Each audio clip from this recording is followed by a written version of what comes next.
राम जय जय राम, श्री राम जय जय राम। नारायण समारंभां शंकराचार्य मध्यमां अस्मदाचार्य पर्यन्तां वन्दे गुरु परंपराम्। ओम श्री सीतारामचंद्राभ्यां नमः, उमा महेश्वराभ्यां नमः, ओम श्री एकादशी दक्षिणेश्वर दामोदरकादशीते नमः।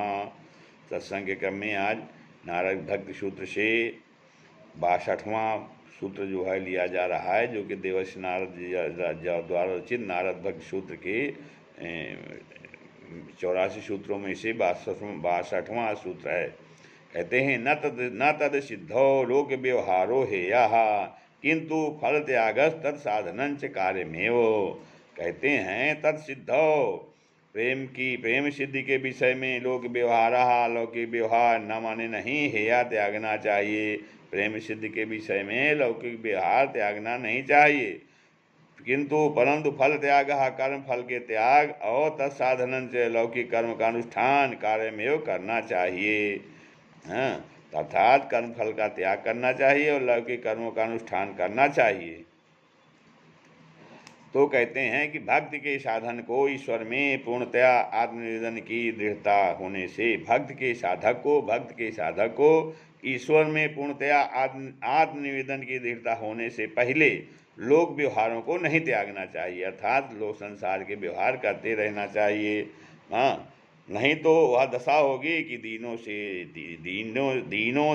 दोनों दीन से गए पांड्य। और साधन काल में एक साथ लोक व्यवहार को त्याग देने से तो शरीर यात्रा का निर्वाह होना भी कठिन है।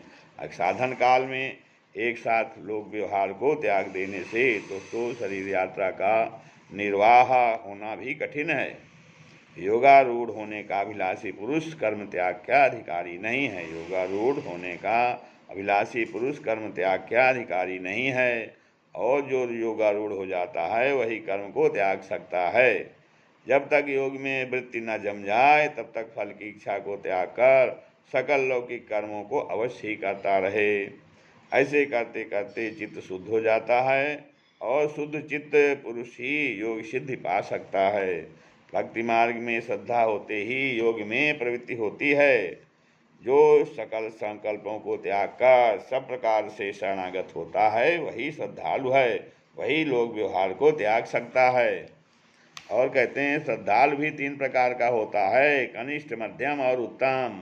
जिनको कुछ श्रद्धा होती है वे कनिष्ठ श्रद्धालु हैं। इनको स्वनिष्ठ अधिकारी कहते हैं। स्वनिष्ठ अधिकारी कर्म को नहीं त्यागें, किंतु फल का उदय होने पर्यंत आसक्ति को त्याग कर स्वधर्म विहित हिंसा रहित कर्मों का आचरण करते रहें। जिनकी श्रद्धा मध्यम श्रेणी की होती है वे मध्यम श्रद्धालु कहलाते हैं। इनको परिनिषिद्ध अधिकारी भी कहते हैं। इनको भी कर्म का त्याग नहीं करना चाहिए।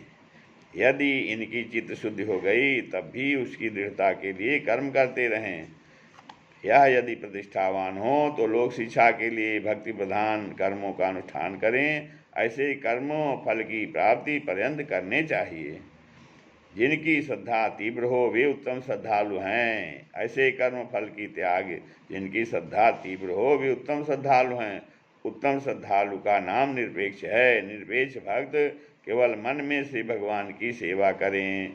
इस संसार के साथ संबंध रखने व त्यागने के लिए उनको किसी विधि या निषेध की अपेक्षा नहीं रखनी चाहिए। उनके ऐसे आचरण से संसार की कुछ क्षति नहीं हो सकती। श्री राम जय जय।